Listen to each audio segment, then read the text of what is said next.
Assalamualaikum warahmatullahi wabarakatuh. Alhamdulillah wassalatu wassalamu ala Rasulillah wa ala alihi wa sahbihi wa man walah, amma ba'd.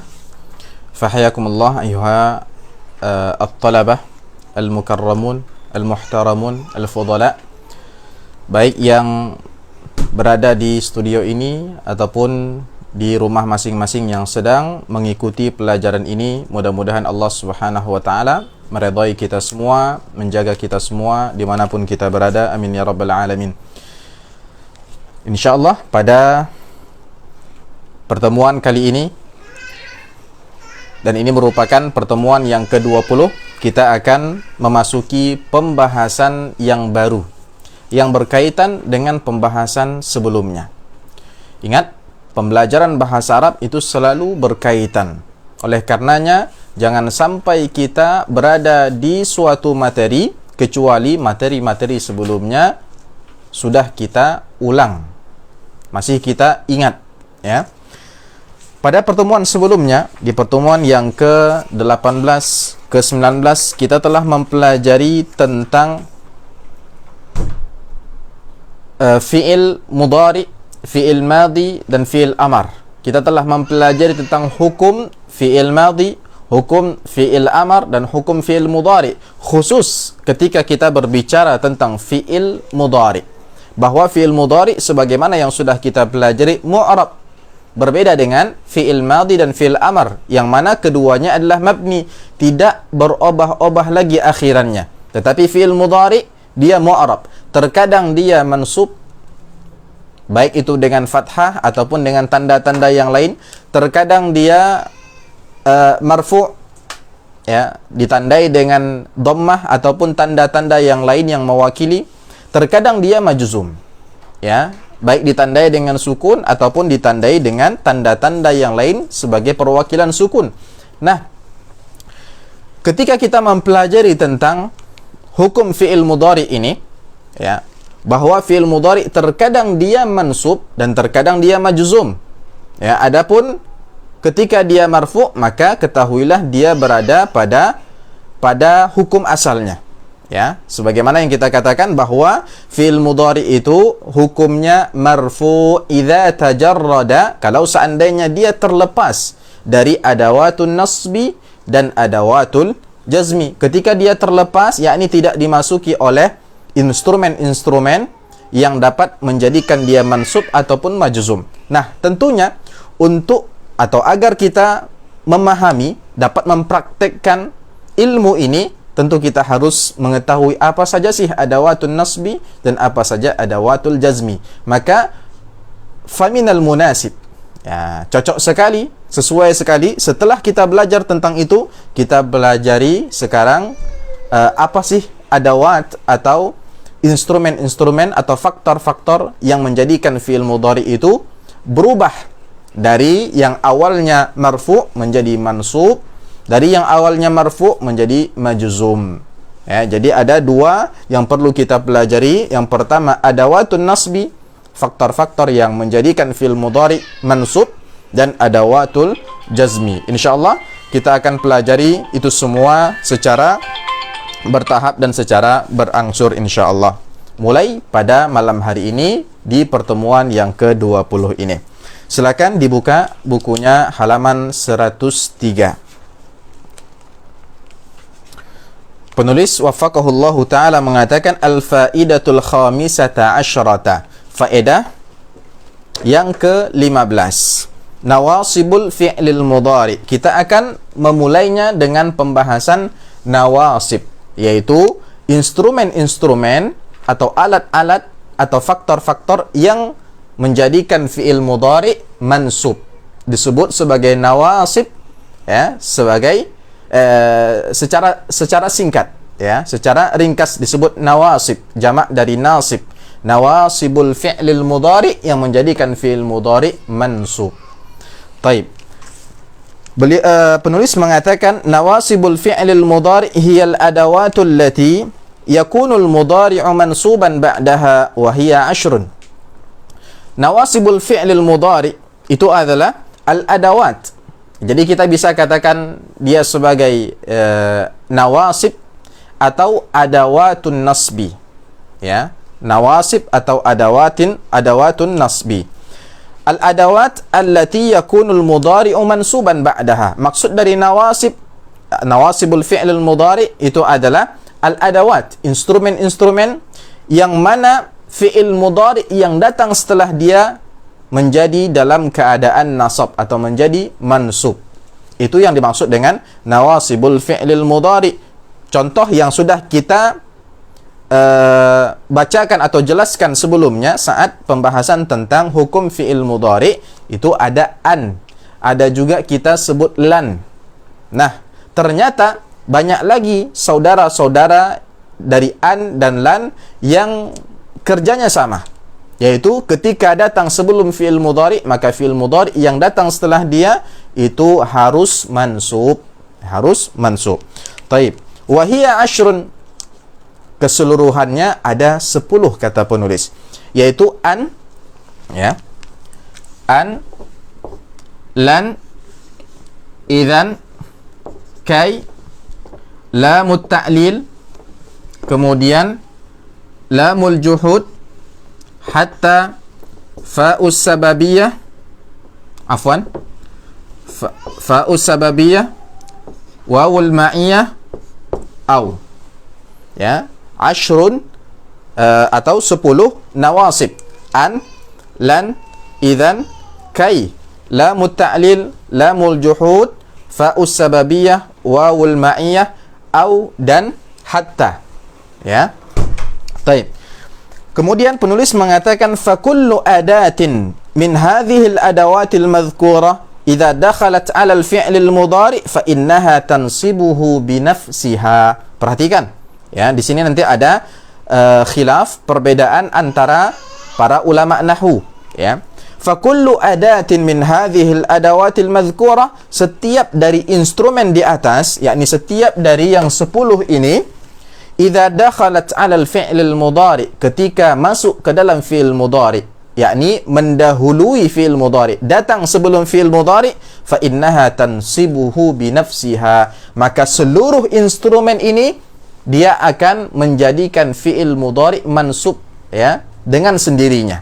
Maksudnya instrumen-instrumen ini sendiri yang menjadi sebab mansubnya fi'il mudhari yang datang setelahnya. Tidak ada faktor dari luar selain instrumen ini. Jadi instrumen ini langsung yang menjadi sebab, sebagai nawasibnya, ya. Kenapa kita tekankan di sini? Kenapa disebut binafsiha, bahwa yang 10 ini sendiri langsung yang menjadikan fi'il mudhari yang datang setelahnya mansub? Karena kata penulis sebagaimana yang tertulis di catatan kaki, hadza ma dhahaba ilaihi al-kufiyyun wa ibnu ajrum rahimahumullahu taala. Nah, pendapat ini adalah pendapat yang dipegang oleh mazhab Kufi dalam ilmu nahwu, dan juga yang dipegang atau dipilih oleh Ibnu Ajrum rahimahullahu taala. Ya. Jadi kita pisahkan mazhab Kufi sama Ibnu Ajrum. Ini karena bagi kami, ya, bagi penulis waffaqahullahu taala, bahwa Ibnu Ajrum itu tidak bermazhab dengan mazhab Kufi. Ya, sebagaimana yang sudah kita jelaskan di awal pembelajaran kitab ini, sebagaimana juga disebutkan di dalam kitab ini di muqaddimahnya, bahwa Ibnu Ajrum kita katakan sebagai mujtahid dalam masalah ini. Beliau memiliki ikhtiarnya sendiri. Beliau memilih pendapat sendiri. Terkadang pendapat beliau itu pendapat yang dipegang oleh Kufiyun, terkadang pendapat beliau pendapat yang dipegang oleh Basriyun, dan terkadang mungkin beliau memilih pendapat yang tidak disampaikan atau dipegang oleh Kufiyun, tidak pula dipegang oleh Basriyun. Jadi beliau memiliki ikhtiarnya sendiri. Maka kita katakan yang dipegang atau yang dipilih oleh Kufiyun dan juga Ibnu Ajrum rahimahullahu taala. Pendapat yang mana yang dimaksud? Pendapat bahwa seluruh instrumen ini merekalah yang menjadi penyebab fi'il mudhari yang datang setelahnya mansub. Apakah ada pendapat lain yang mengatakan selain ini? Ada. Apa kata penulis? Wa hadza huwa alladhi nakhtaruhu wa nasiru alaihi fi hadzal kitab. Sebelum menyebutkannya, Penulis mengatakan pendapat inilah, yakni pendapatnya Kufiyun ini, orang-orang Kufah, dan Ibnu Ajurum rahimahullahu ta'ala ini, itulah pendapat yang kita pilih, dan pendapat yang kita yang kita berjalan di atasnya di dalam kitab ini. Ya, di dalam kitab ini kita memegang pendapat orang-orang Kufah dan Ibnu Ajurum ini. Li'annahu aisar 'alal mubtadi'. Karena pendapat ini lebih mudah dan lebih gampang bagi para pemula. Warra'yul akhar adaq. Sedangkan pendapat yang kedua yang nanti akan disebutkan, pendapatnya ini agak rumit, ya. Kenapa rumit? Karena lebih detail, ya, dalam penjelasannya. Wa huwa ra'yul basriyin, dan itu adalah pendapat yang dipegang oleh orang-orang Basrah, mazhab Basri. Haitsu ra'au anna hadhihi al-adawat min haitsul amal tanqasimu ila thalathati aqsam. Pendapat itu mengatakan bahwa adawat ini atau nawasib ini mereka bagi menjadi 3. Makanya sengaja agar mempermudah penjelasannya, sengaja kita urutkan tetapi dengan warna yang berbeda-beda. Ya, ini sebagaimana pendapat orang-orang Basrah, mereka membagi adawat ini menjadi 3. Kemudian adawatun tansibul fi'la bi nafsiha. Nah, yang pertama, ya, an, lan, idzan, kai, ini adalah adawatun tansibul fi'la bi nafsiha. Bagi mereka hanya 4 ini saja. Hanya 4 ini saja nawasib atau instrumen penasab yang memansubkan fi'il mudhari secara langsung. Jadi hanya 4 ini saja yang menjadi penyebab fi'il mudhari yang datang setelahnya menjadi mansub. Sebagaimana pendapatnya orang-orang Kufah tadi yang mengatakan semuanya. Tapi orang-orang Basra mengatakan hanya 4 ini saja. Ini bagian atau jenis yang pertama dari instrumen yang 10 ini. Jenis yang kedua, adatun yakunul fi'lu mansuban ba'daha bi an mutmaratan jawazan. Nah, jenis yang kedua atau bagian yang kedua kata orang-orang Basra, ada satu instrumen dari yang 10 ini, ada satu yang mana dia menjadikan fi'il mudhari yang datang setelahnya mansub, tetapi bukan karena dia sebab utamanya, ya, tapi karena ada an di situ, ada an mutmarah yang tersembunyi wujuban, dan memang dia harus disembunyikan, tidak boleh ditampakkan, tidak boleh diucapkan, ya, tidak boleh ditulis. An-nya itu seakan-akan ada di situ tetapi tidak boleh diucapkan. Dan kembali ke sini bahwa an itu adalah penasab, ya. Jadi seakan-akan seperti ini. Ini lamut ta'lil, ya. Sebelum fi'il mudhari mereka menganggap di situ ada an. Jadi an ini yang sebenarnya yang menjadikan fi'il mudhari itu mansub, bukan lam ta'lilnya. Ya. Bukan lam ta'lilnya. Jadi tetapi lamut ta'lil ibaratnya perbuatan ini dinisbatkan kepada dia. Lamut ta'lil inilah nasibnya, penasabnya, tetapi secara tidak langsung, ya. Dan yang secara langsung adalah an tadi, tetapi dia disembunyikan, wajib disembunyikan. Nah, sedangkan jenis yang ketiga, adawatun yakunul fi'lu mansuban ba'daha bi an mutmaratan wujuban, yang tadi jawazan, yang tadi jawazan, ya. Yang lamut ta'lil jawazan maksudnya adalah boleh. Jadi lamut ta'lil, ya. Anggap ini lam ta'lil. Jadi sebenarnya ada an di sini sebelum fi'il mudhari. Lam, ada an, fi'il. Jadi sebenarnya, ya, bukan lam yang menasabkan fi'il mudhari secara langsung, tetapi an yang sifatnya itu boleh disembunyikan. Maksudnya boleh disembunyikan, artinya boleh juga ditampakkan, boleh diucapkan, ya, boleh diucapkan, boleh ditulis, boleh juga disembunyikan, dua-duanya boleh. Sedangkan bagian yang ketiga, ya, bagian yang ketiga artinya di sini 4, ya, di sini ada 1, sisanya adalah 5 instrumen penasab ini, itu semua adalah instrumen-instrumen yang juga tidak menasabkan atau memansubkan fi'il mudhari secara langsung, ya, tetapi melalui perantaraan juga yang ada antara instrumen ini dan fi'il. Artinya sebenarnya sebelum fi'il itu ada an mutmarah yang juga tersembunyi wujuban, sifatnya wajib. Wajib disembunyikan. Tidak boleh setelah hatta itu kita katakan hatta an yatlu'al fajru misalnya. Tidak boleh. Meskipun menurut orang-orang Basrah sebenarnya bukan hatta yang menjadikan yatlu'a, yang menjadikan fi'il mudhari yang datang setelahnya mansub, tetapi karena ada an yang disembunyikan. Nah, perhatikan itu. Ya, bagi pemula tentu hal ini memisahkan fungsi dari 10 instrumen ini menjadi 3 bagian itu adalah sesuatu yang agak rumit. Ya, sesuatu yang sangat terperinci, sesuatu yang mungkin agak sulit. Ya, dibandingkan ketika kita mengatakan langsung an, ya, ketika masuk ke dalam fi'il mudhari an, ya, itu adalah adatun nasbin. Ya, ketika kita mengi'rab fi'il mudhari'nya, fi'il mudhari' mansub bi an langsung. Mansub gara-gara an. Fi'il mudhari' mansub bilan, fi'il mudhari' mansub bi idzan, fi'il mudhari' mansub bi kai, fi'il mudhari' mansub bi lamit ta'lil, fi'il mudhari' mansub bilamil juhud. Itu cara mengi'rab kita. Ya, pendapat yang kita pilih yang sesuai dengan pendapatnya orang-orang Kufah dan Ibnu Ajrum rahimahullahu taala, karena kita menganggap semuanya adalah instrumen yang langsung menasabkan fi'il mudhari' yang datang setelahnya. Jadi dalam mengi'rab pun lebih mudah. Coba kalau seandainya kita memilih pendapat Basrah, ya mungkin bagi pemula agak sulit sedikit, karena ketika dia mengi'rab fi'il mudhari' yang datang setelah lam ta'lil beda ketika dia mengi'rab fi'il mudhari' yang datang setelah an, lan dan kawan-kawannya.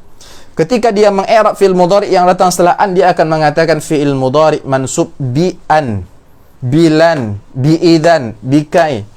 Tapi ketika fi'il mudhari'nya datang setelah lam ta'lil, dia harus mengatakan fi'il mudhari' mansub bi an mutmaratan jawazan ba'da lamit ta'lil. Ya. Begitu juga di sini ketika fi'il mudhari'nya datang setelah 5 instrumen ini, misalnya setelah wawul ma'iyah. Ya, dia akan mengatakan fi'il mudhari' mansubun bi an mutmaratan ujuban ba'da wawil ma'iyati. Ya. Jadi membeda-bedakan antara 10 instrumen penasab ini, tentu itu sesuatu yang agak rumit bagi pemula. Oleh karenanya kita pilih yang paling mudah. Sebagaimana kata Syekh Ibnu Utsaimin rahimahullahu taala di dalam syarah beliau terhadap kitab Al-Ajrumiyahnya Ibnu Ajrum rahimahullahu taala. Beliau mengatakan apa? Walakin qa'idatuna fi babin nahwi allati yanbaghi an nasira 'alaiha annahu idza ikhtalafa an-nahwiyyuna fi mas'alatin salakna al-ashala min al-qawlaini. Kata beliau, dan itu yang menjadi manhaj metode beliau dalam mensyarah Al-Ajrumiyah. Oleh karenanya syarah Al-Ajrumiyah karya Ibnu Utsaimin rahimahullahu taala itu dianggap oleh banyak ulama dan oleh banyak pembelajar itu dianggap sebagai syarah Al-Ajrumiyah yang paling mudah, yang paling cocok untuk pemula. Ya, yang paling cocok untuk pemula. Hanya saja syarah beliau itu berbentuk syarahan yang di majelis kemudian ditulis ulang. Ya. Bukan yang sengaja beliau tulis dengan tangannya, ya. Taib. Beliau mengatakan hanya saja atau akan tetapi kaedah kita, ya, dalam bab nahwu yang kita harus jalani, yang kita jadikan pedoman, yaitu ketika ahli-ahli nahwu, pakar-pakar nahwu, ulama-ulama nahwu berbeda pendapat dalam suatu masalah dari masalah-masalah nahwu, dari perkara-perkara nahwu, salaknal ashala minal qaulaini, maka kita akan ambil, kita akan tempuh, kita akan memilih pendapat yang paling mudah di antara pendapat-pendapat tersebut. Li'annana idza akhadna birrukhasi fi babil i'rab fa hadza jaiz. Karena ketika mengambil rukhsah, keringanan dalam bab nahwu itu adalah sesuatu yang sangat boleh.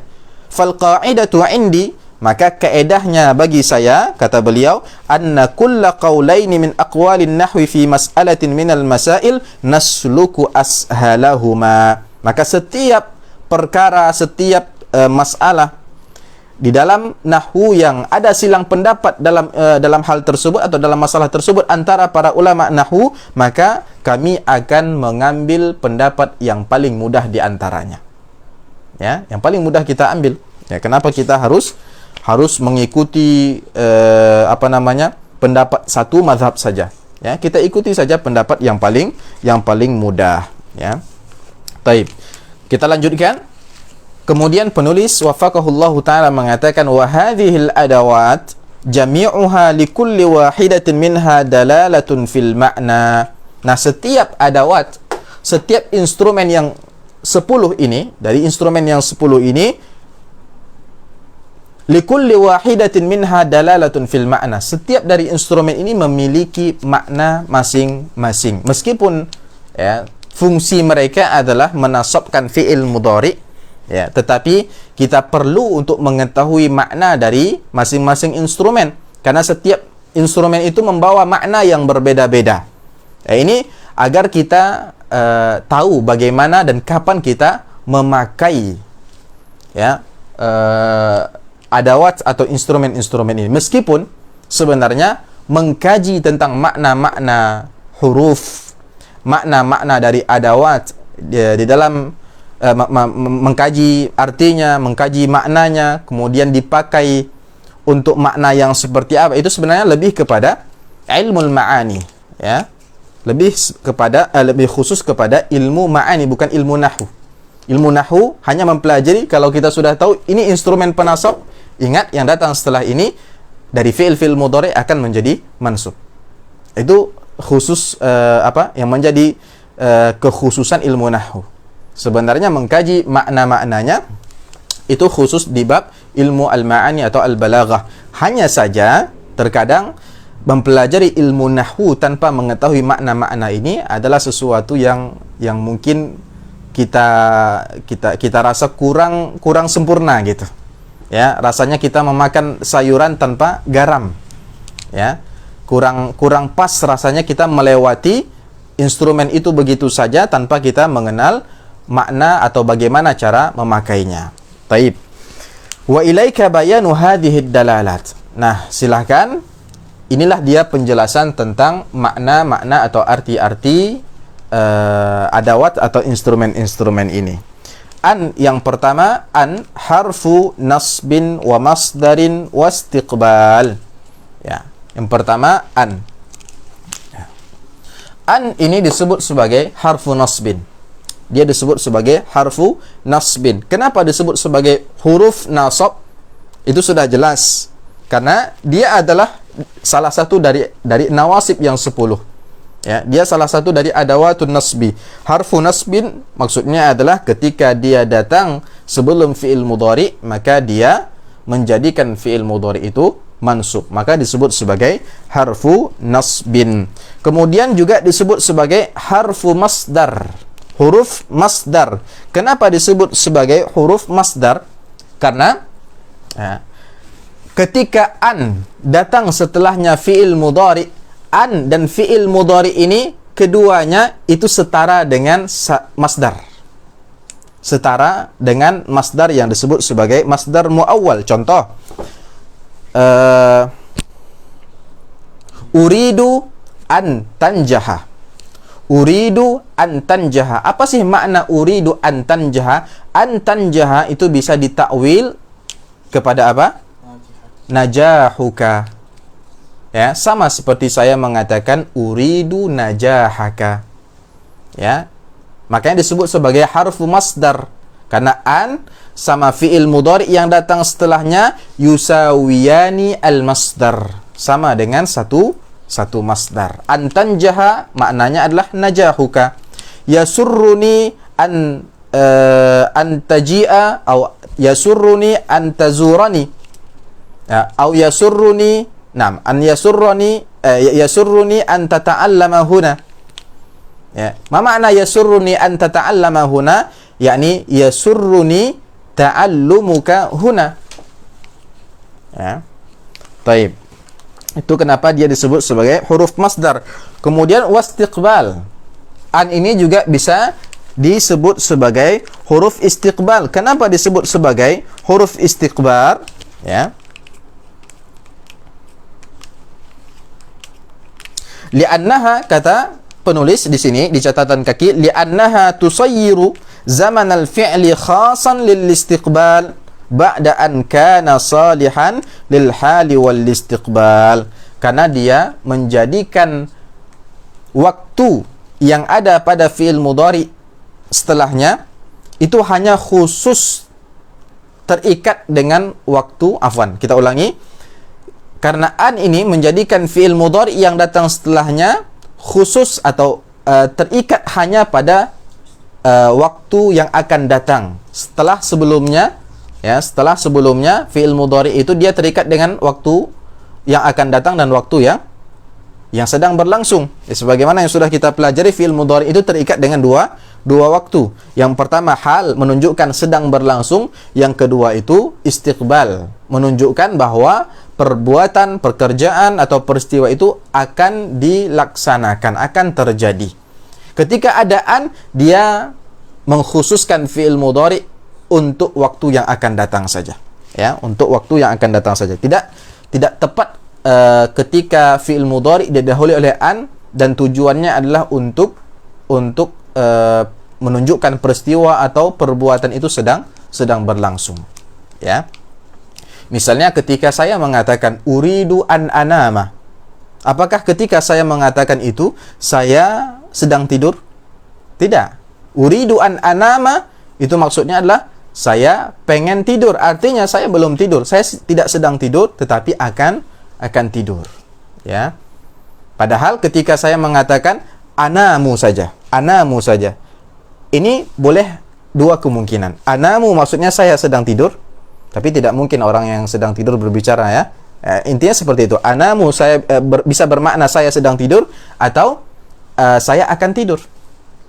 Tapi ketika ada an sebelum anamu menjadi an anama, entah itu awalnya uridu an anama, ya, maka anam di situ hanya khusus terikat dengan waktu yang akan datang saja, menunjukkan waktu yang akan datang saja. Ya, ini dia an. Mithlu qaulika. Sekarang kita praktekkan. Kita masukkan fi'il mudhari setelah an ini. Sebagaimana misalnya perkataan kamu uridu an usafira. Uridu an usafira. Uridu an usafira. Perhatikan ada an kemudian setelahnya fi'il mudhari. Ya. Fi'il mudhari yang datang setelah an menjadi mansub, ditandai dengan apa? Fathah yang zahirah, fathah yang tampak jelas dan dapat dibunyikan. Usafira. Uridu an usafira. Jangan katakan lagi uridu an usafiru, tapi uridu an usafira. Makna an usafira itu sama dengan as-safar. Ya. Penulis menyebutkan ini untuk memahamkan para pembelajar atau pembaca kitab ini tentang penyebutan an sebagai huruf masdar tadi.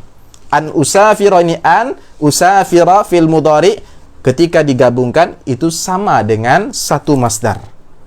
Apa masdar dari safara yusafiru? As-safar. Seakan-akan pembicara mengatakan uridu as-safara kalau seandainya dia tidak menggunakan an dan fi'il mudhari. Ya. Kalau safar dia tukar ke fi'il mudhari, uridu an usafira. Enggak bisa langsung uridu usafiru, enggak bisa. Harus ada an, ya. Contoh lain, yuridu zaidun an yadrusa. Yuridu zaidun an yadrusa. An yadrusa. Yadrusa fi'il mudhari mansub bi an. Karena sebab ada an sebagai nasibnya. Ya, wa alamatu nasbihi, tanda nasabnya di sini adalah al-fathatu zahirah. Ketika seseorang mengatakan yuridu zaidun, Zaid ingin an yadrusa, belajar, an yadrusa di sini bisa digantikan dengan masdar yaitu ad-dirasah. Darasa yadrusu, masdarnya ad-dirasah. Yuridu Zaidun ad-dirasata. Ya.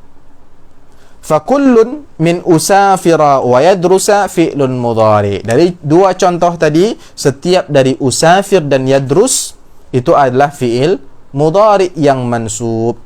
Karena apa? Karena an. Ya.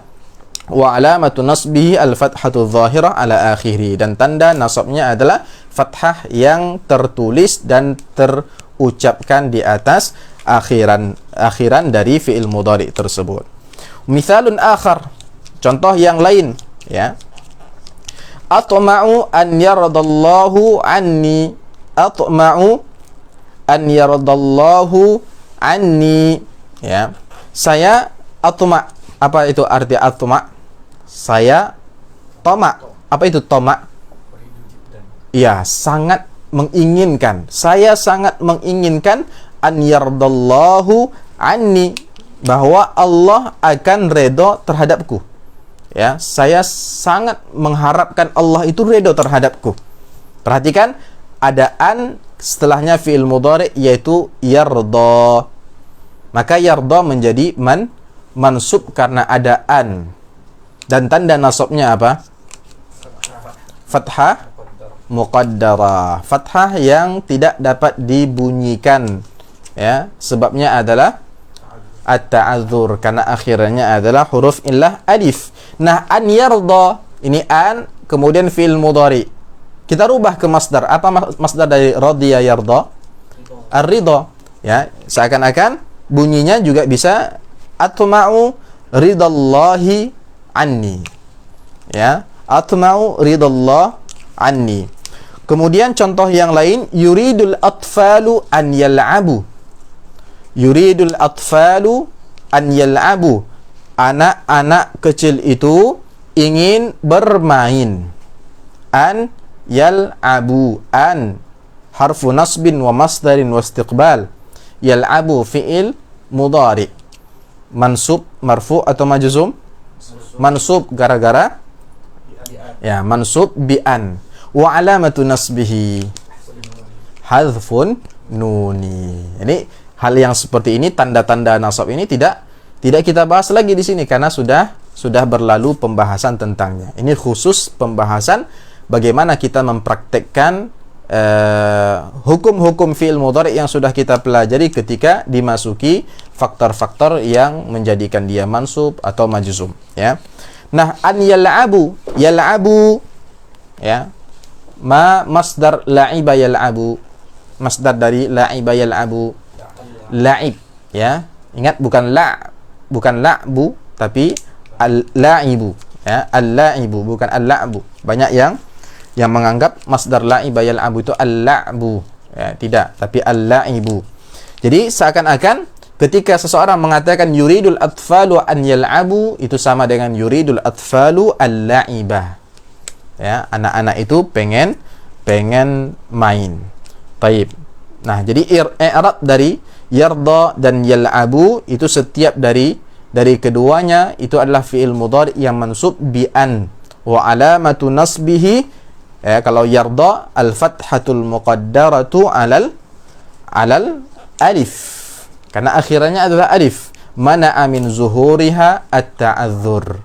Sedangkan yal'abu wa alamatu nasbihi hadfun nuni li'annahu minal af'alil khamsa. Fa'an, kata penulis, maka an wal fi'lul mudhari, dan fi'il mudhari yusawiyanil masdara fit taqdir.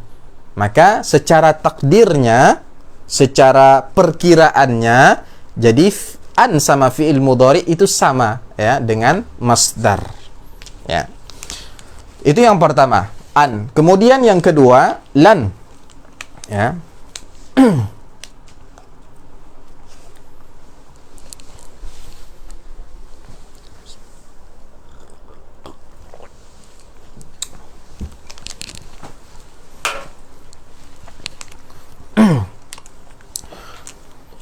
Lan, kata penulis, itu adalah harfu nasbin, tentu.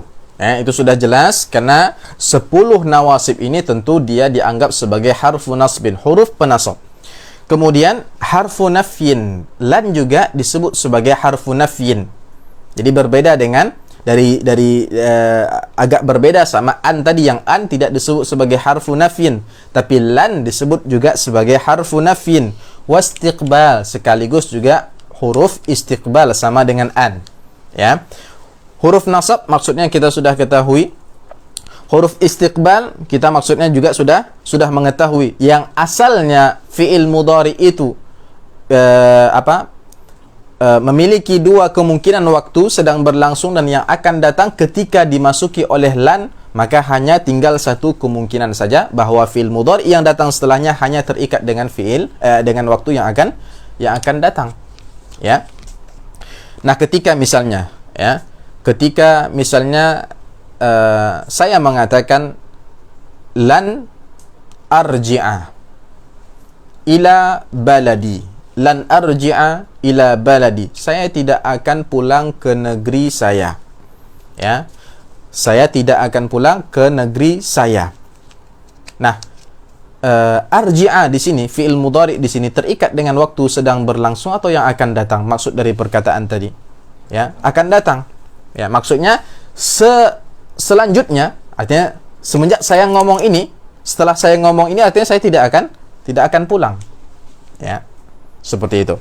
Nah, dari kata tidak akan tadi, ya, tidak akan tadi, tidak itu kita sedang mengapa? Sedang menafikan. Nah, makanya lan disebut sebagai harfu nafyin. Jadi disebut sebagai harfu nafyin. Kenapa? Li'annaha tanfil hadath. Karena huruf ini atau instrumen ini dia menafikan peristiwa atau perbuatan.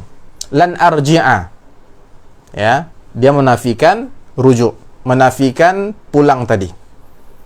Lan tarji'al ayyamul lati madat, sebagaimana kata pepatah Arab, lan tarji'a al ayyamul lati madat, tidak akan pernah kembali hari-hari yang sudah berlalu. Ya, lan tarji'a, tidak akan, menafikan kembalinya waktu-waktu yang telah berlalu. Lan tanjaha, lan tanjaha, kamu tidak akan sukses, kamu tidak akan berhasil, berarti sedang menafikan apa? An-najah, menafikan kesuksesan atau keberhasilan. Itu kenapa disebut sebagai harfu nafyin. Taib.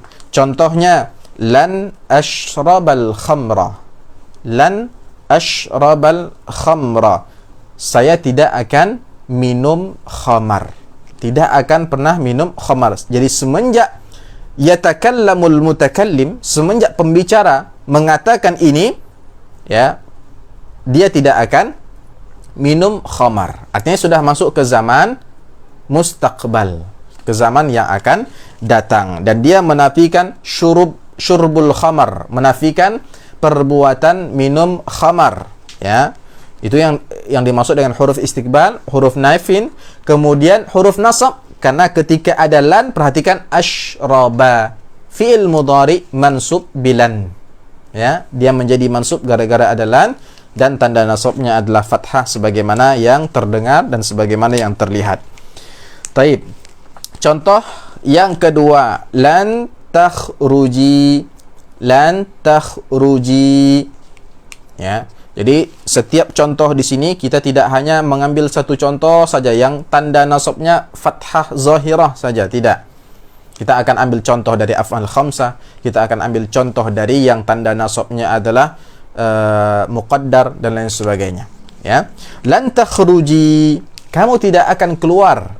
Pembicara ini berkata atau berbicara kepada siapa? Kepada mukhatabah, lawan bicara yang perempuan tunggal.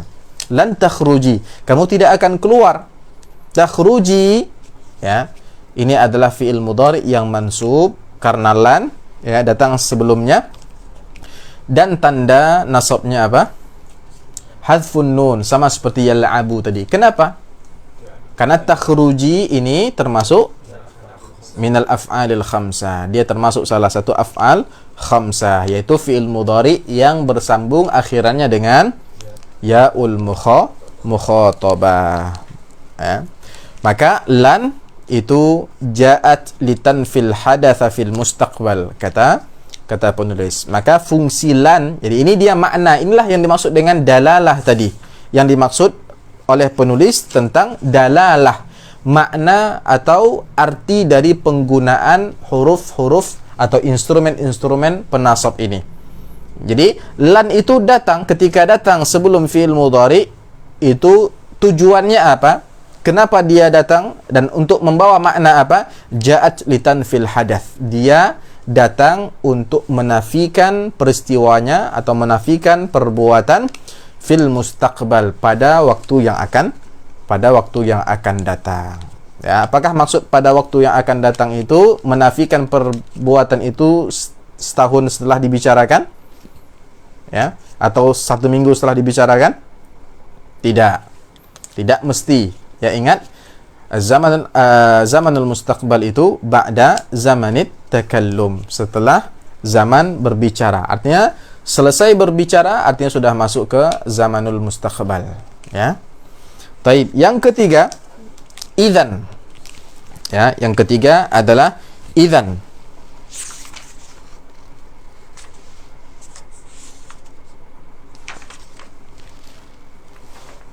Insyaallah kita akan tutup pertemuan kita malam hari ini dengan pembahasan adat atau nawasib yang ketiga ini, yaitu idzan.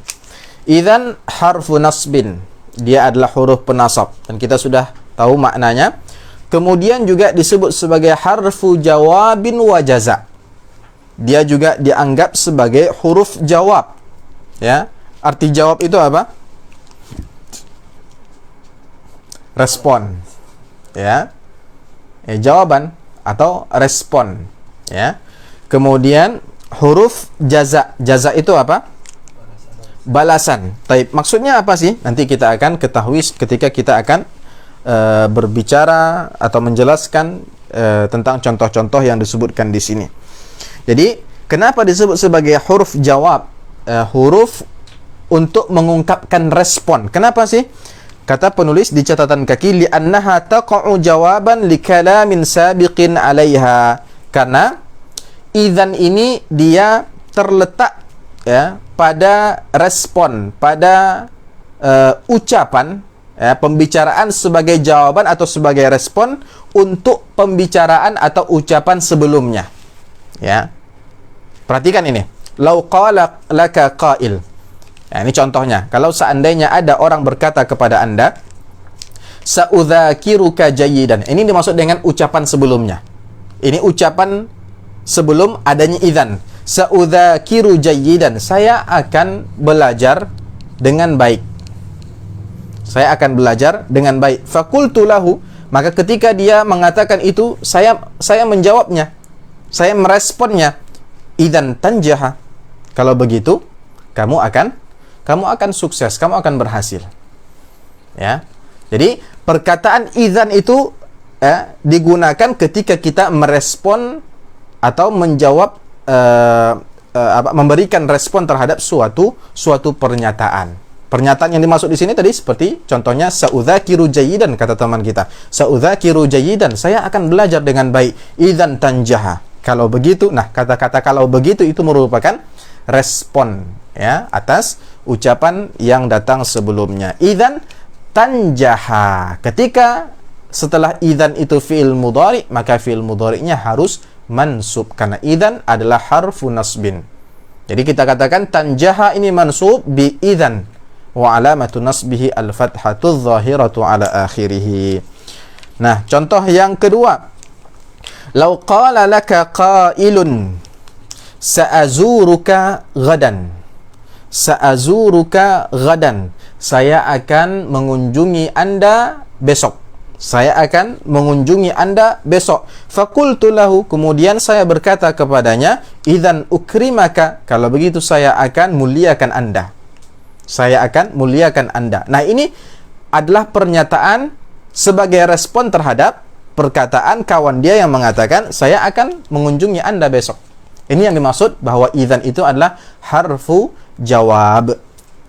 Taib. Apa yang dimaksud dengan harfu jaza? Kenapa dia disebut sebagai harfu jaza? Huruf untuk mengungkapkan jaza, pemberian balasan. Dikatakan oleh penulis wasummiyat harfa jaza, dia disebut sebagai huruf jaza li'anna ma ba'daha jazaa'un lima qablaha, karena yang datang setelah idzan itu adalah sebagai balasan terhadap apa yang datang sebelum idzan. Ibaratnya pernyataan yang ada idzan di dalamnya itu sebagai balasan atas pernyataan sebelum idzan. Contoh pertama tadi apa?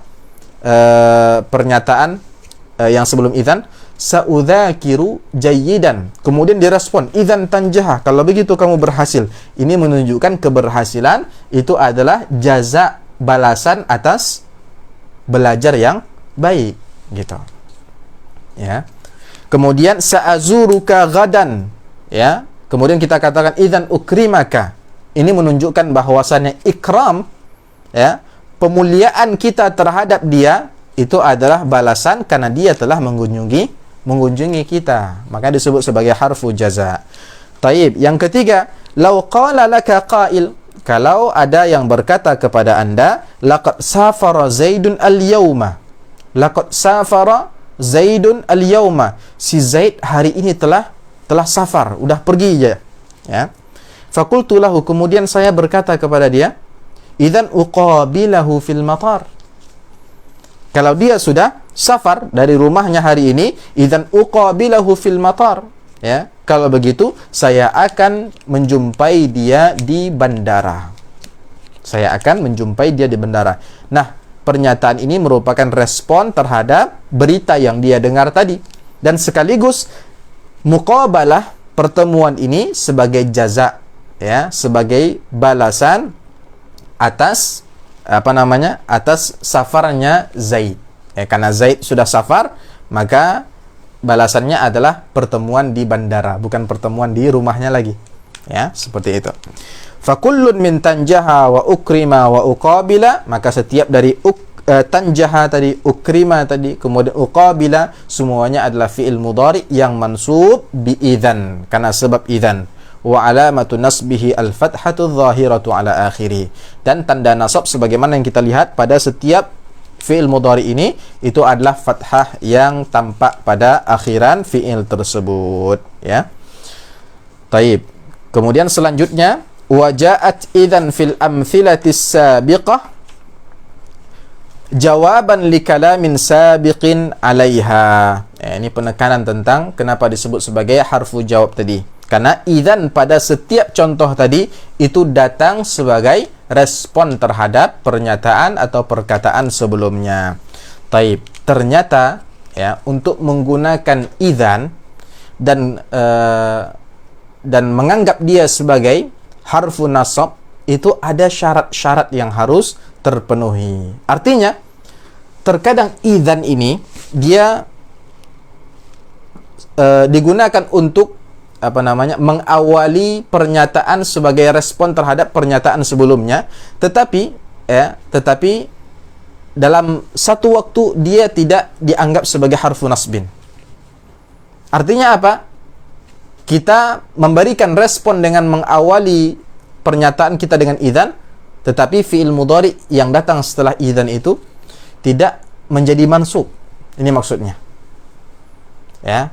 Artinya ada syarat yang harus terpenuhi sehingga idzan yang sebagai harfu jawab dan harfu jaza tadi juga menjadi harfu nasbin, dapat menasabkan fi'il mudhari yang datang setelahnya. Ini syarat-syarat ini yang harus kita kenali. Karena tidak setiap penggunaan idzan lantas fi'il mudhari yang ada setelah idzan itu kita nasabkan, ya.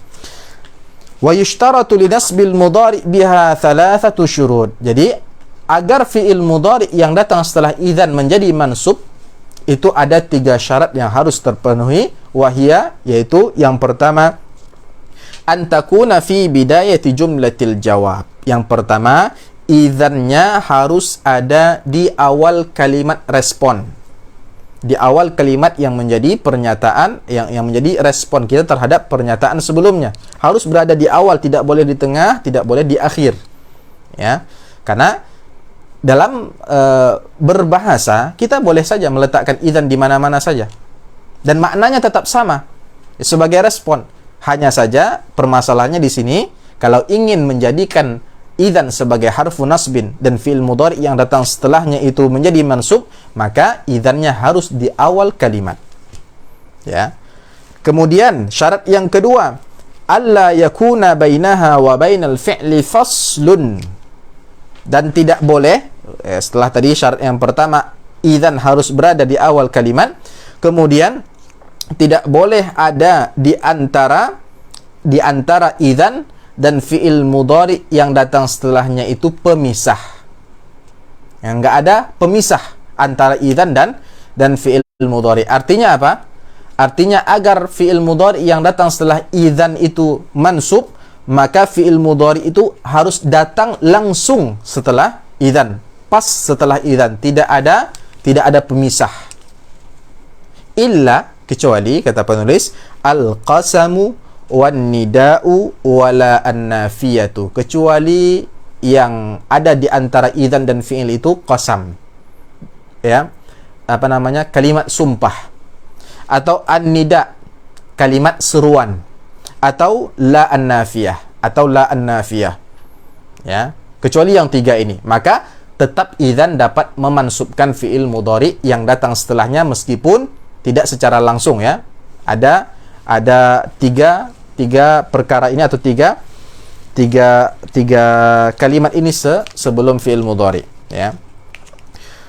Kemudian yang ketiga, syarat yang ketiga, an yakunal fi'lu ba'daha dalan 'alal mustaqbal.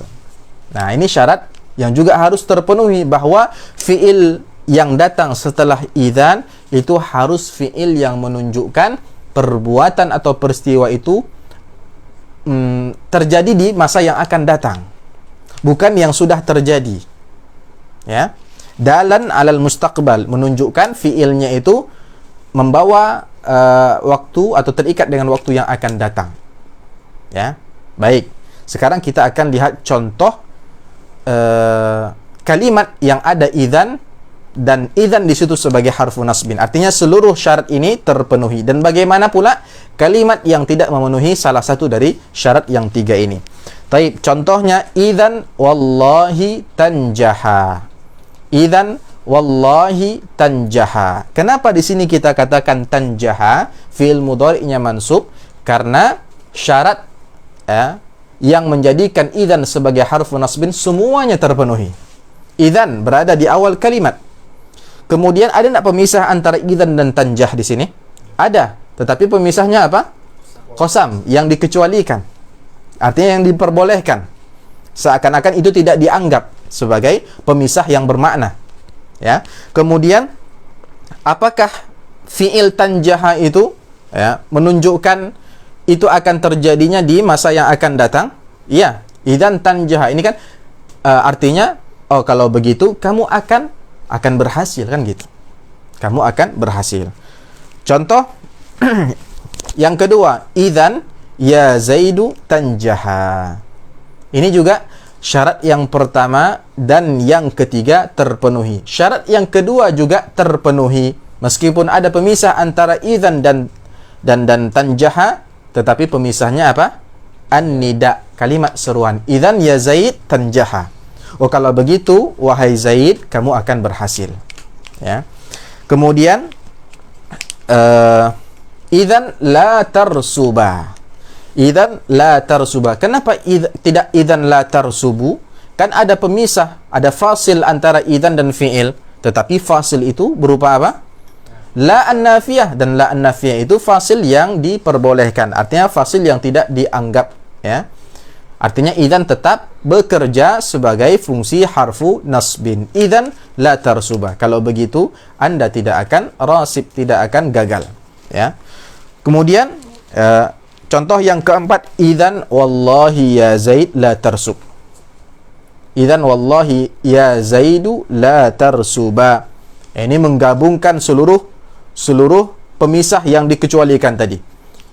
Idzan kalau begitu, wallahi kalimat sumpah, ya Zaid kalimat seruan, la ini adalah la an-nafiyah untuk menafikan tarsuba. kamu tidak akan gagal. Jadi ini kalimat, kalau seandainya tidak ada fasil di sini, idzan tanjaha langsung, maka itu tidak ada yang dipermasalahkan lagi karena semuanya sudah memenuhi syarat. Baik. Bagaimana pula ya ketika kita memakai idzan tetapi dia hanya sebagai harfu jawab dan harfu jaza saja, bukan sebagai harfu nasbin. Kapan itu? Tentunya ketika salah satu dari 3 syarat tadi tidak terpenuhi. Sebagaimana kata penulis, fa in fuqida syartun min hadhihi syuruti tsalatsa fa inna idzan la takunu nasibatan. Kalau seandainya salah satu dari 3 syarat tadi tidak terpenuhi, hilang, gugur, maka idzan dia tidak dianggap sebagai nasib, tidak dianggap sebagai huruf penasab, tidak dianggap sebagai instrumen penasab. Bal takunu lil jawabi wal jazai faqat. Dia hanya dianggap sebagai sebagai kalimat untuk menunjukkan respon dan menunjukkan balasan, ya. Itu saja, tidak sebagai penasab.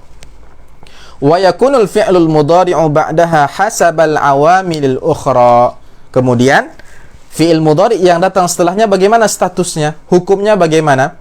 Kalau seandainya tidak menjadi mansub, lalu menjadi apa? Apakah marfu, majzum? Maka itu berdasarkan awamil yang lain. Itu berdasarkan faktor yang lain selain idzan di situ. Ya, boleh jadi menjadi mansub, boleh jadi menjadi majzum. Ya, afan, boleh jadi menjadi marfu, boleh jadi menjadi majzum, boleh jadi juga menjadi mansub, tapi bukan karena idzan. Karena yang lain, faktor-faktor yang lain, ya. Taib. Fayakunu marfu'an, maka boleh jadi dia menjadi marfu' au mansuban, atau menjadi mansub tapi bukan karena idzan, au majzuman, atau menjadi majzum. Wa ilaika amthilatun hasaba tartibi syurut. Nah, silahkan perhatikan contoh-contoh berikut ini, dan contoh-contoh berikut ini sudah diurut sesuai urutan syarat yang 3 tadi. Syarat yang pertama apa tadi? Antakuna fi bidayatil jumlah. Dia harus berada di awal kalimat. Maka kalau seandainya idzan tidak berada di awal kalimat, bagaimana sih contohnya? Law qala laka Zaidun, mathalan. Kalau seandainya Zaid berkata kepada Anda, misalnya, sa'udzakiru jayyidan. Sama ya dengan contoh yang tadi. Sa'udzakiru jayyidan. Saya akan belajar dengan baik. Fakultu lahu. Kemudian kita berkata, kalau tadi contohnya kita mengatakan apa? Ketika Zaid mengatakan sa'udzakiru jayyidan, langsung idzan tanjaha. Ini contoh yang memenuhi syarat. Kalau contoh yang tidak memenuhi syarat, maksudnya di sini adalah idzan tidak berada di awal. Kita misalnya mengatakan ya Zaid idzan tanjaha. Ya. Idzan tanjaha saja sama ya Zaid idzan tanjaha maknanya sama. Ya, sebagai respon. Tetapi ya Zaidu idzan tanjahu, afan. Idzan tanjahu, bukan tanjaha lagi. Kenapa? Idzan tidak lagi berada di awal kalimat di sini. Yang berada di awal kalimat adalah ya Zaid. Ya. Atau ketika dia mengatakan sa'udzakiru jayyidan, kita katakan fil imtihan idzan tanjahu. Ya. Di dalam ujian nanti insyaallah kamu akan berhasil. Atau kita katakan fil imtihan idzan la tarsubu. Dalam ujian nanti insyaallah kamu tidak akan gagal. Intinya idzan di sini tidak berada di awal kalimat. Makanya tidak kita katakan tanjaha tetapi tanjahu. Kenapa tanjahu? Kenapa dia marfu? Ya? Li'annahu tajarrada 'anin nawasibi wal jawazimi. Karena tidak kita dapati selain idzan di situ harfu nasbin ataupun harfu jazmin. Enggak ada. Yang menjadikan dia mansub atau majzum itu tidak ada. Artinya dia terlepas dari awamil. Makanya dia tetap marfu, ya. Kemudian law qala laka qailun, kalau seandainya, ya, berkata kepadamu seseorang, mathalan, contohnya, sa'usafiru ghadan. Fakulta lahu, ya, sa'usafiru ghadan, kata dia, saya akan safar besok. Maka kamu mengatakan kepada dia misalnya, idzan fil matari uqabiluka. Idzan fil matari uqabiluka. Ya, Idzan fil matar uqabiluka. Taib, muskilahnya di mana di sini? Padahal idzan itu sudah berada di awal kalimat, tetapi masih kita katakan uqabiluka, bukan uqabilaka. Kenapa? Syarat yang kedua tidak terpenuhi.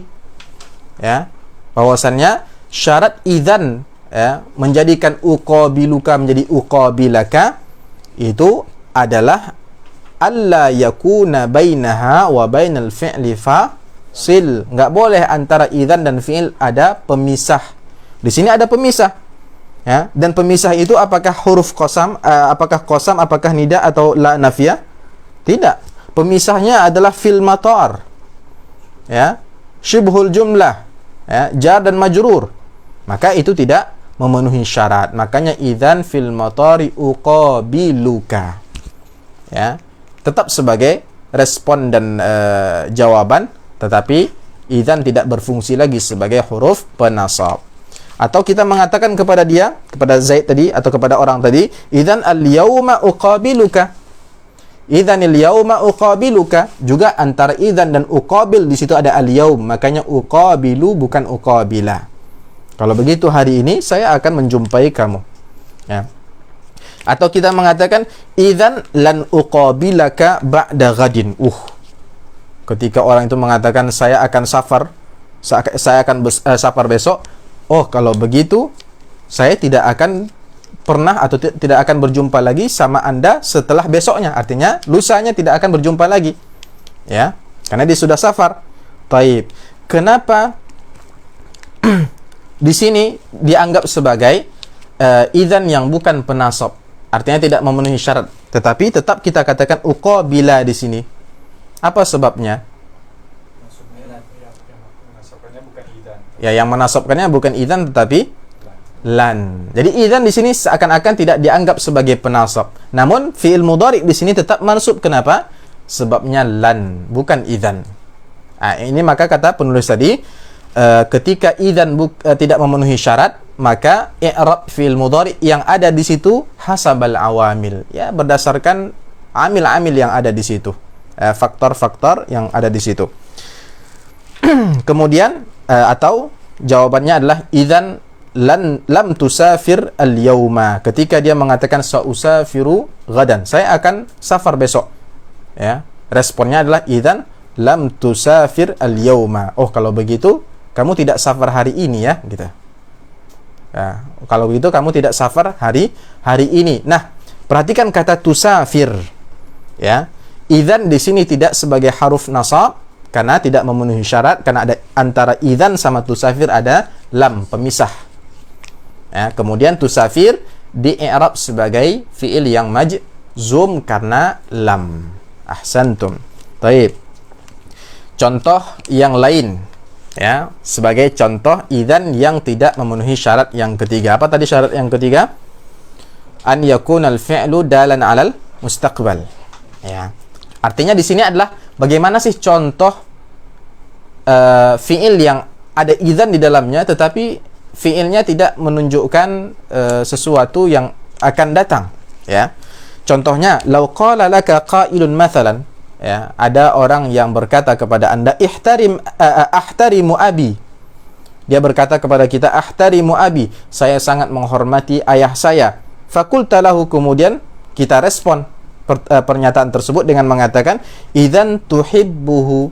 Kalau begitu, kamu, apakah maknanya kamu akan mencintainya? Tidak. Ketika dia mengatakan ahtarimu abi, ketika itu juga dia juga sedang mencintai abinya.